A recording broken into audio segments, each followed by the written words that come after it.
एक मौका मिलेंगे, क्योंकि ये सभा में 57 न्यू मेंबर्स चुनाव लड़के जीत के आए। जैसा अकबरुद्दीन ओवैसी साहब को लोग चुने, डॉक्टर कवंपल्ली सत्यनारायण को भी लोग चुन के यहां भेजे। किसी को बेइज्जती करने से अपना इज्जत बढ़ता बोल के कोई समझे तो बहुत अफसोस की बात है। ये ऐसा चर्चा यहां पर हम लोग सब दोस्त है, कलीग मेंबर्स है, एक को दूसरे अगर हम इज्जत दिए तो ही लोगों के सामने अपना इज्जत बढ़ेंगे, अपना एक्सपीरियंस के लिए भी एक शोभा देंगे। और तीसरी बात, speaker sir, I wanted to set right the records. जितने भी मेरे learned friend old city development के बारे में बहुत कुछ कहा, मैं अप्रिशिएट करता हूं, क्योंकि उनका रिकॉर्ड, उनका एक्सपीरियंस ये सभा में रखने के लिए उनको मौका मिले। आप माइक दिए, साहब ने ये मौका को अच्छा उनके डेवलपमेंट के बारे में बोले। मगर मैं एक बात बोलना चाहता हूं स्पीकर सर, ट्रांसमिशन लॉसेस जितना तरक्की किए वो सरकार में था, वो अलायंस पार्टनर है, वो सरकार से अलग नहीं है। बार बार यहीं से केसीआर साहब ने, वहां से हमारे मित्र अकबरुद्दीन ओवैसी साहब ने ये कहा, टीआरएस और एमआईएम का गठबंधन है, हम लोग साथ में रहेंगे, ये सरकार को मदद हम देंगे बोल के वहीं से अकबरुद्दीन ओवैसी साहब ने कहा। तो हम लोग उनको अलग नहीं देख रहे। वो और ये 10 साल तेलंगाना में सरकार चलाया, 10 साल सरकार चलाने के बाद भी आपके ही सरकार में अब जितने भी मुद्दे उठाए और वो डेवलपमेंट नहीं हुआ। आप जो बात हमारे सामने रखे, हम जरूर ओपन माइंड से, हम ओल्ड सिटी या न्यू सिटी को अलग अलग नहीं देखते। वो शहर हमारे है, 450 साल के शहर है, वो शहर का शान बढ़ाना हमारी जिम्मेदारी है। ओल्ड सिटी में जितना भी डेवलपमेंट के लिए अकबरुद्दीन ओवैसी एमआईएम पार्टी के नेता है, ये पूरा मुस्लिम का जिम्मेदारी ले वाला नहीं है। ये आम जनता, हिंदूज भी उनको वोट डाले। जहां पर चंद्रायन गुट्टा में पूरा मुसलमान वोटों से चुन के आए क्या? ओल्ड सिटी में जितने भी 7 एमएलए जीत कर आए, हिंदू का कोई किसी का वोट नहीं मिला एमआईएम को। ये बात कहना चाहता है, ये बात तो ठीक नहीं, अफसोस की बात है। सब लोग आपको वोट देके आपको चुना के इधर भी जाए। आप बोल रहे मुसलमान के आवाज दबाने के लिए कोशिश कर रहे। भाई, आपके मुसलमान के रिप्रेजेंटेटिव जैसा नहीं देख रहे। ये तेलंगाना 4 करोड़ जनता के तरफ से आप चुन के आए, 4 करोड़ जनता के लिए आप रिप्रेजेंट करो। नहीं सर, आपको जब mic, speaker sir, Akbaruddin Owaisi sahab को जब माइक मिलेगा ना, तब उनके बात वो रख सकता है। लीडर तो अभी तो वो डिस्टर्ब नहीं कर सकते सर वही सच है तो सर अगर वही सच रहा तो हम लोग जुबली हिल्स से एक मुसलमान हिंदुस्तान के सबसे बड़ा खिलाड़ी अजहरुद्दीन ओवैसी को हम टिकट दिए। अजहरुद्दीन को हम टिकट दिए तो अजहरुद्दीन को हराने के लिए दूसरा मुसलमान को वहां चुनाव लड़वा के एक मुसलमान को हरा दिए। दूसरी बात, कामारेड्डी से हम लोग शब्बीर अली जी को जिताने के लिए, एक माइनॉरिटी को जिताने के लिए हम कोशिश किए, तो शब्बीर अली को हराने के लिए उनके जाने माने दोस्त कल्वकुंट्ला चंद्रशेखर राव वहां कामारेड्डी से चुनाव लड़ा साहब। इन्हों अजहरुद्दीन को हरा देते एक मुसलमान को, इनके खास दोस्त कल्वकुंट्ला चंद्रशेखर राव कामारेड्डी में दूसरे मुसलमान को हराने के लिए कोशिश करते, मगर ये मुसलमान के हक के ठेकेदार कैसे बनेंगे सर? अभी रहा फाइनल। अकबर साहब आप डेफिनेटली आपको जो माइक मिलेगा तब बोलो आप बैठिए।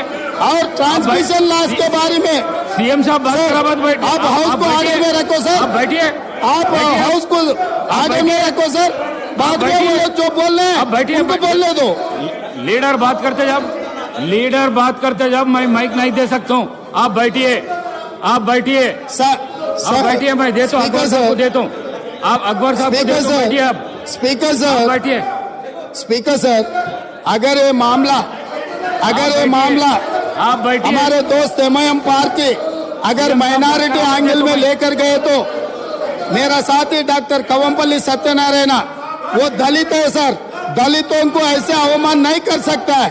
वो दलित है, दलित को एमआईएम मुसलमान लोग मिलके उनको बेइज्जती करना भी ठीक नहीं है सर।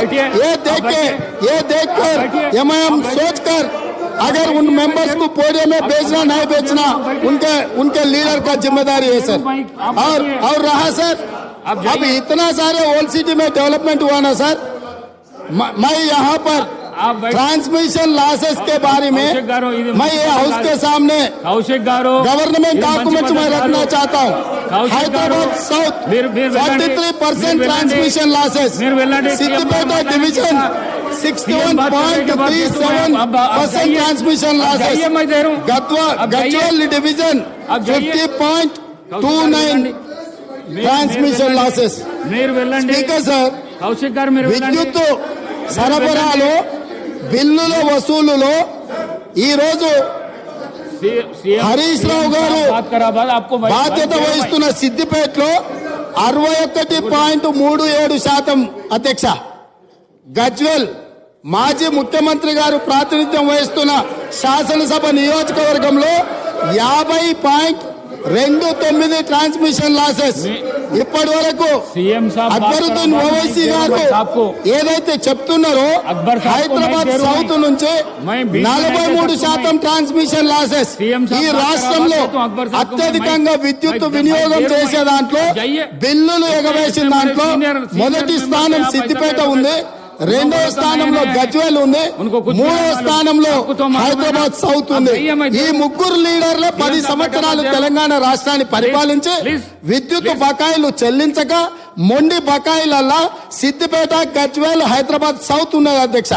ఈ రోజు మొత్తం విద్యుత్ రంగమే దివాలా తీయడానికి, అప్పుల పాలు కావడానికి ఈ 3 ప్రాంతాల నుంచి బిల్లులు చెల్లించకపోవడం వల్ల ఈ రోజు ఈ పరిస్థితి దాపురించింది।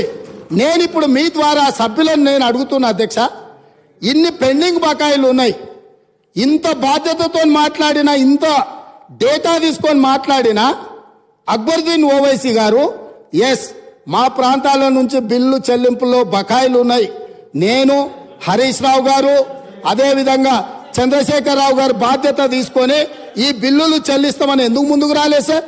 ఇది పద్ధత సార్?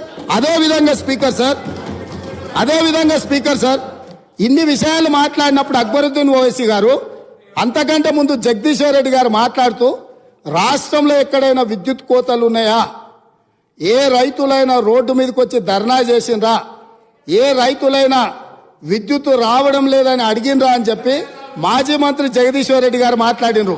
వారి సమాచారం కోసం నేను చెప్తున్నా స్పీకర్ సార్, కామారెడ్డి ఎక్కడి నుంచి అయితే కేసీఆర్ గారు గెలవాలని వెళ్లిపోయి ఎన్నికల్లో పోటీ చేసిండో ఆ కామారెడ్డిలో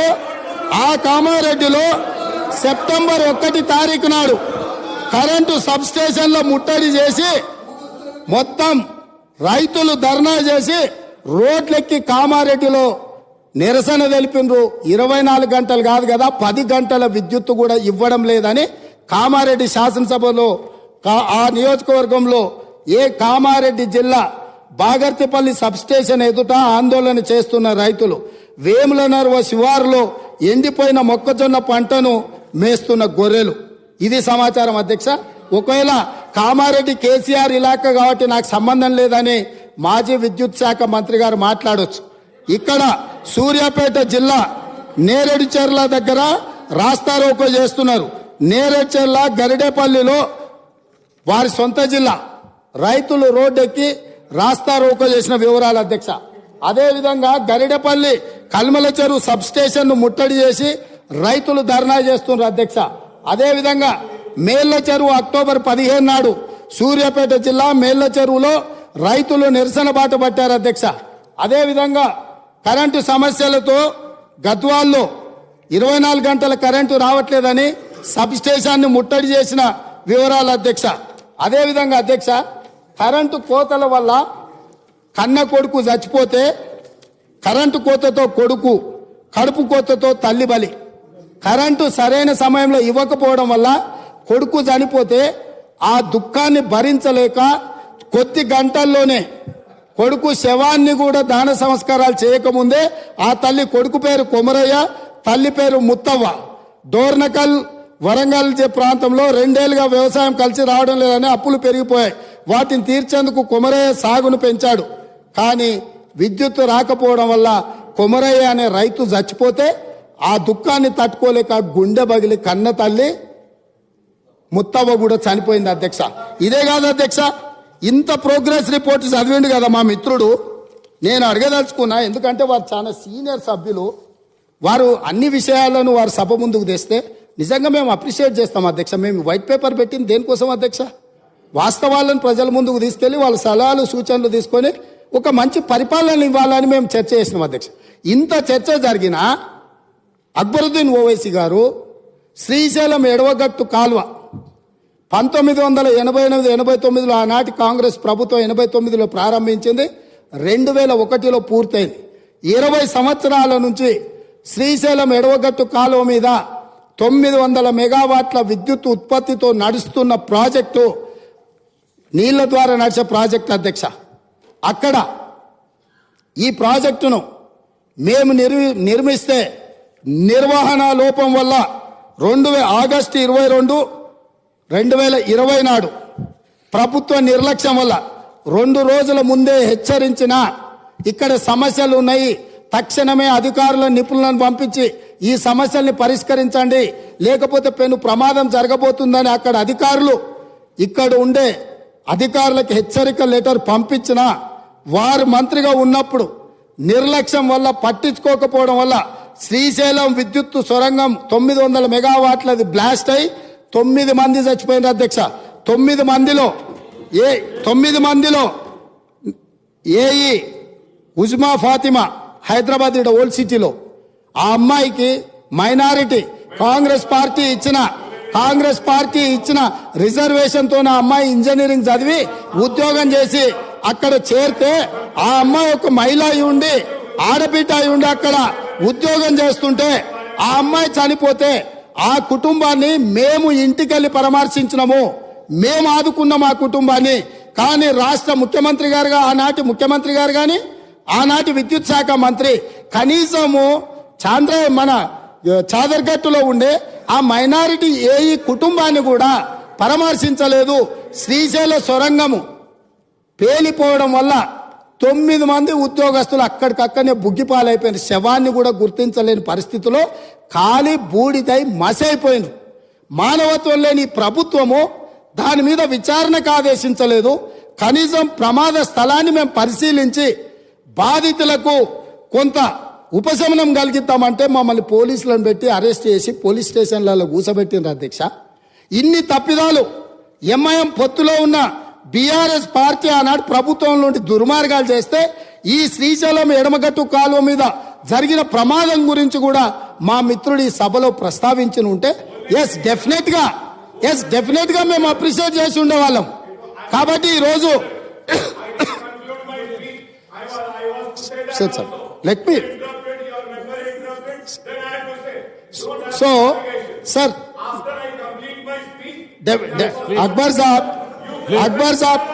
नहीं अकबर साहब प्लीज नहीं अकबर साहब आप इतना समझो प्लीज, ये सरकार जिम्मेदारी से ये व्हाइट पेपर टेबल किए, ये व्हाइट पेपर टेबल करने के बाद आप जो भी सुझाव दे रहे सुझाव लेने के लिए भी हम तैयार हैं. इसका मतलब ये नहीं जो इल्जाम किए जो गुनहगार है आप उनके तारीफ पे तारीफ करते रहा तो यहां बैठकर सुनने के लिए कोई तैयार नहीं है. आप जो ओल्ड सिटी हैदराबाद के लिए या तेलंगाना के लिए डेवलपमेंट करने के लिए क्या फंड चाहिए आप बोलो, हम जिम्मेदारी से हम निभाएंगे. मगर आप ये काम नहीं कर रहे हैं. आप पुराने दोस्त को, जो बिगड़ा हुआ दोस्त को आप बचाने के लिए जितना आपके शक्ति है सब सारे आप क्यों उनके रक्षा के लिए आ रहे, मेरे समझ में नहीं है. इसका ये आप क्या करना चाह रहे हैं? आप क्या मदद कर रहे हैं? नहीं, अच्छा दोस्त को स्पीकर सर, अच्छे दोस्त को 10 रुपए देकर साथ में लेना, बुरा दोस्त को 10 रुपए देकर चुरा लेना, ऐसे दोस्ती आपको ठीक नहीं है. आप जितना तेलंगाना जनता जिनको तिरस्कार किए वहां पर बिठाए, उनके तरफ आप क्यों वकालत ले रहे? अब रहा अब फाइनल बात है, आप 7 सीट जीते, मगर बहादुरपुरा में कितने वोटों से जीते, नामपल्ली में कितने वोटों से जीते, एक बार ये भी आप हिसाब किताब ले लो। अकबर साहब, हमको कोई एतराज नहीं है, आपके पार्टी जिताने के लिए, आपके पार्टी अगर 9 सीट 10 सीट 12 सीट कुछ भी जीतने के लिए आपका पॉलिटिकल पार्टी का हक है, मगर माइनॉरिटी का हक बचाने का जिम्मेदारी हमारे है। हर बहुत सारे प्रदेशों में हम मुख्यमंत्री बनाए, इस देश का राष्ट्रपति माइनॉरिटी को हमने बनाए, आपने नहीं बनाया, आप नहीं बनाया। बिहार के, उत्तर प्रदेश के, महाराष्ट्र में हम लोग मुख्यमंत्री बनाए माइनॉरिटीज को। इस देश का राष्ट्रपति हम ही ने बनाया माइनॉरिटी को। आपके सुझाव से नहीं, हमारे जिम्मेदारी है माइनॉरिटी को साथ में लेकर चलने का। हम किसी से माइनॉरिटी वेलफेयर के लिए किसी से सीखने का जरूरत नहीं है। 4% रिजर्वेशन दिया हमने दिए, 12% वादा किया, धोखा किया 100 आदमी से, आप दोस्ती कर रहे, ये ठीक नहीं। आपका मर्जी, आप डिसाइड कर लो किसके साथ में रहना, मोदी के साथ में रहना, मोदी को मदद करने वाले के साथ में रहना, न्यूट्रल रहना, सेक्युलर रहना, आपका मर्जी है, आपका मर्जी को हम कुछ नहीं बोल सकते। मगर कांग्रेस के ऊपर जब इल्जाम लगाने के लिए कोशिश कर रहा है, सोच कर इल्जाम करो, क्योंकि अब हम लोग స్పీకర్ సార్ నేను ఒకటే మాట చెప్పదలుచుకున్నా, వాళ్ళ ఇష్టం, వాళ్ళు స్వతంత్రమైన రాజకీయ పార్టీ, వాళ్ళు ఎవరితోనైనా పొత్తులు పెట్టుకోవచ్చు, వాళ్ళు ఎక్కడైనా పోటీ చేయొచ్చు, వాళ్ళు పొత్తులు పెట్టుకునేదాన్ని పోటీ చేసేదాన్ని కాంగ్రెస్ ఎప్పుడు వ్యతిరేకించదు। మా విధానం మాది, వాళ్ళ విధానం వాళ్ళది। అయితే మైనారిటీ యొక్క వెల్ఫేర్ కావచ్చు, డెవలప్మెంట్ కావచ్చు, మా ప్రభుత్వం కట్టుబడి ఉన్నది 100%। ఉమ్మడి ఆంధ్రప్రదేశ్లో కూడా కమాలుద్దీన్ గారిని పిసిసి అధ్యక్షుడిగా చేసిన చరిత్ర కాంగ్రెస్ పార్టీది। ఆనాడు ఉమ్మడి ఆంధ్రప్రదేశ్లో హోమ్ మినిస్టర్గా మైనారిటీని పెట్టిన చరిత్ర కాంగ్రెస్ పార్టీది। కాబట్టి మైనారిటీల విషయంలో కాంగ్రెస్ చిత్తశుద్ధిని ఎవరు శంకించవలసిన పని లేదు। వారు ఎక్కడి నుంచి అయితే ఎన్నిక వచ్చిండ్రో ఆ ప్రాంతమే కాదు, రాష్ట్రంలో ఏ ప్రాంత అభివృద్ధికి పోయినా వారు మాట్లాడవచ్చు, వారు సూచనలు చేయొచ్చు, వారిని సూచన చేయాల్సిందిగా నేను కోరుతున్నా। కేటీఆర్ గారు, మీరు చాలా సీనియర్ శాసనసభ్యులు, లీడర్ ఆఫ్ ది హౌస్ మాట్లాడేటప్పుడు డిస్టర్బ్ చేయొద్దు దయచేసి, please Akbaruddin Saab. Honorable Speaker, sir. Please. Honorable Speaker, sir. मोहतरम चीफ मिनिस्टर रेवंत रेड्डी साहब ने जिस जबान में बात की है, जिस अंदाज में बात की है, सुनकर बड़ा अफसोस हुआ। इस वजह से कि आज मैंने बीजेपी के एक बड़े लीडर को भी यही बात कहते हुए सुना, नाम लेना नहीं चाहता क्योंकि वह ऐवान में नहीं है। ऐवान के आदाब और रूल्स को मैं जानता हूं। बीजेपी के बड़े लीडर, मैं नाम नहीं लूंगा, उन्होंने यही बात कही जो चीफ मिनिस्टर रेवंत रेड्डी साहब ने कही कि पुराने शहर के लोग बरखी बिल्स बाकी हैं और भरते नहीं हैं। ऑनरेबल स्पीकर सर, मैं ये भी आपसे कहूंगा कि यह हाउस की कोई सैंटिटी है या नहीं है सर। अगर है तो in the second Telangana legislative assembly last session of August, I had raised a question and I had asked कि बार बार बीजेपी से, दूसरों से इल्जाम लगता है कि पुराने शहर में बरखी की चोरी है, तो उसके ऊपर the government of that day tabled the statement stating that कि पुराने शहर में बरखी की चोरी नहीं है। अगर तो मैं आपके जरिए चीफ मिनिस्टर साहब से क्लैरिफिकेशन चाहता हूं कि आप बरखी के बकायेजात ड्यूज की बात कर रहे हैं या चोरी की बात कर रहे हैं? मैं देखिए साहब, मैं आपसे पूछ रहा हूं, क्या आप पुराने शहर में बरखी की चोरी है बोल रहे हैं या ड्यूज है बोल रहे हैं? స్పీకర్ సార్, సార్ ముఖ్యమంత్రి గారు, నేను ఒక ఓల్డ్ సిటీ గురించి చెప్పలే. విద్యుత్ బకాయిలు ఎక్కడెక్కడ ఉన్నాయో సిద్దిపేట నెంబర్ 1 మళ్ళీ నేను చెప్పదలుచుకున్నాను. 61.37 గజ్వెల్ డివిజన్లో 50.29, హైదరాబాద్ సౌత్ 43%. ఇవి విద్యుత్ బకాయిలు ఉన్నాయి, బిల్లులు రావడం లేదు. ఈ బిల్లులను చెల్లించిపించే బాధ్యత గజ్వెల్లో కేసీఆర్ గారు, సిద్దిపేటలో హరీష్ రావు గారు, హైదరాబాద్ సౌత్లో అక్బరుద్దీన్ ఓవైసీ గారు బాధ్యత తీసుకొని ఈ విద్యుత్ బకాయిలను చెల్లింపజేస్తే ఈ సంస్థ అప్పుల నుంచి బయటపడుతుంది. వారు అది కూడా మాట్లాడి ఈ ప్రభుత్వానికి సహకరిస్తే బాగుంటుందని నేను చెప్పిన. కాబట్టి వారు ఏదో ఊహించుకొని सर मैं उतना ही बोला ना सर. आप जो क्लैरिफिकेशन पूछे मैं जिम्मेदारी से जवाब दिए. जवाब देना भी कोई गुनाह है क्या? हो गया बस.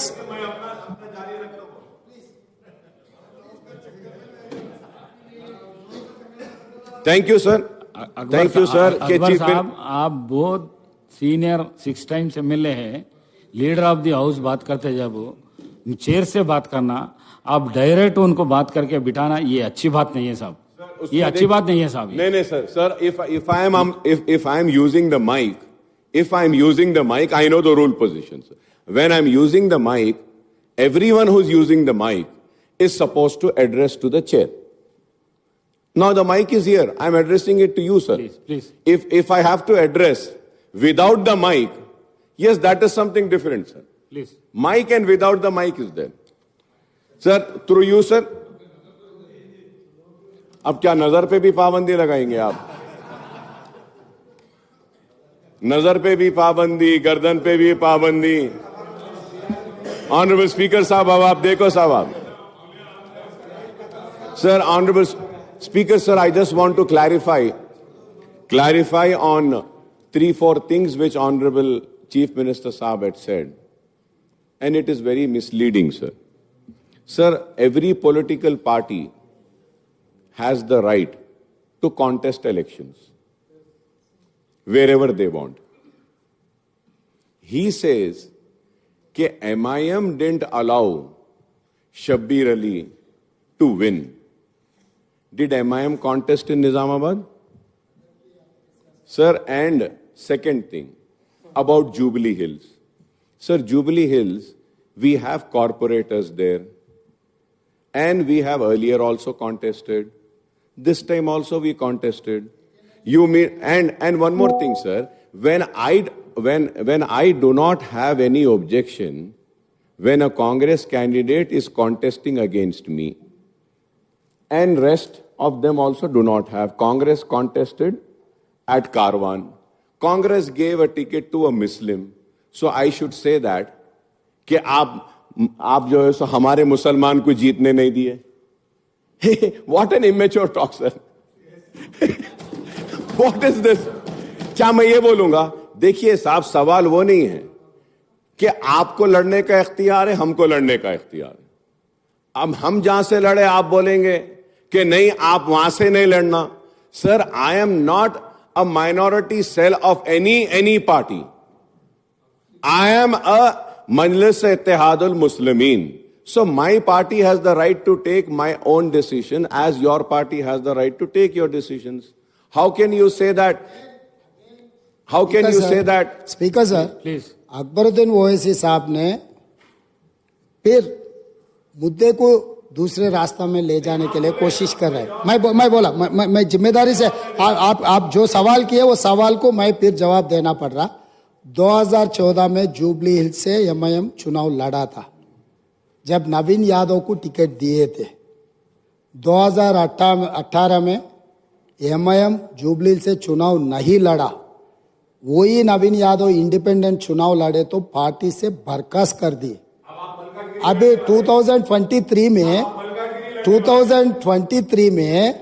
हम लोग एक जाने माने खिलाड़ी, हिंदुस्तान का नाम दुनिया में रोशन किए ऐसे खिलाड़ी अजहरुद्दीन को हम एक माइनॉरिटी रिप्रेजेंटेशन इस सभा में ले आने के लिए हम कोशिश किए, मगर वहां पर दूसरे एमआईएम माइनॉरिटी कैंडिडेट को चुनाव लड़वा के अजहरुद्दीन साहब को हरा दिए।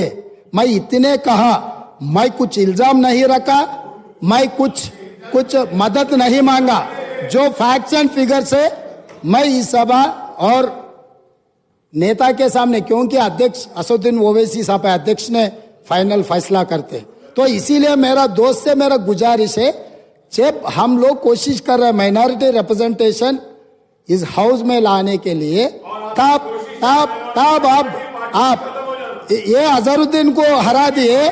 इनके दोस्त चंद्रशेखर राव ने शबीर अली साहब को कामारेड्डी में हराने के लिए, अगर चंद्रशेखर राव को दूसरे सीट से लड़ना है तो सिद्दीपेट है बगल में, उसके बगल में उनके बेटा का सिरसिल्ला भी है, दो बेटा का और दामाद का छोड़कर वो गया कामारेड्डी।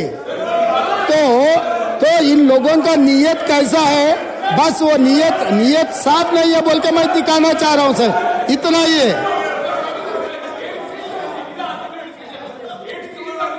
अकबर साहब,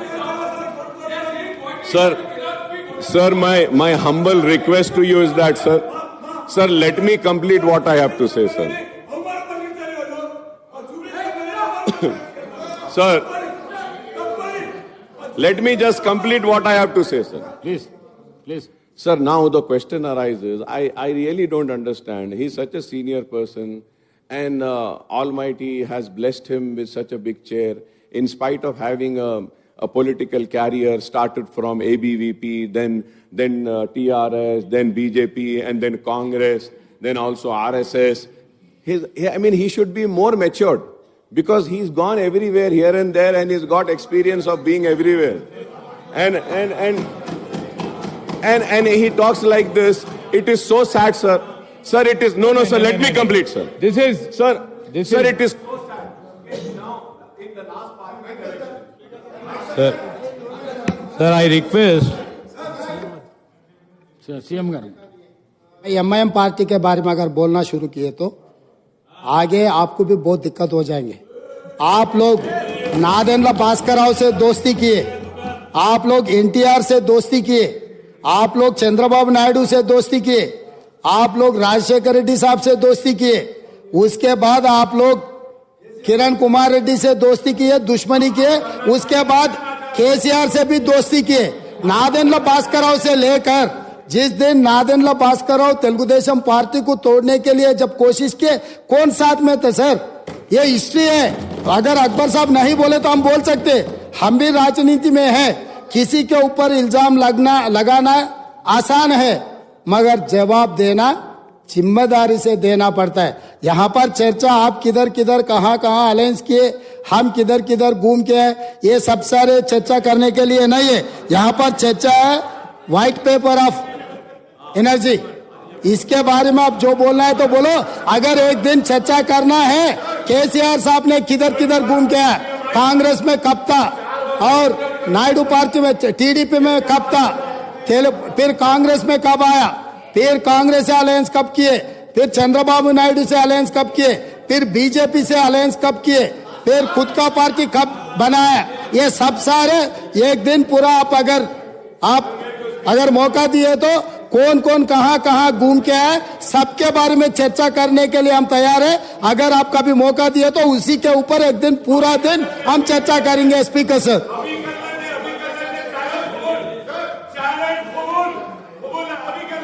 नहीं अब तो पावर के सब्जेक्ट अब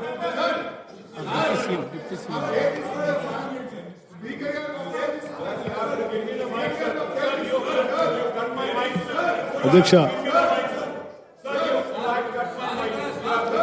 प्लीज डिप्टी सीएम है ना।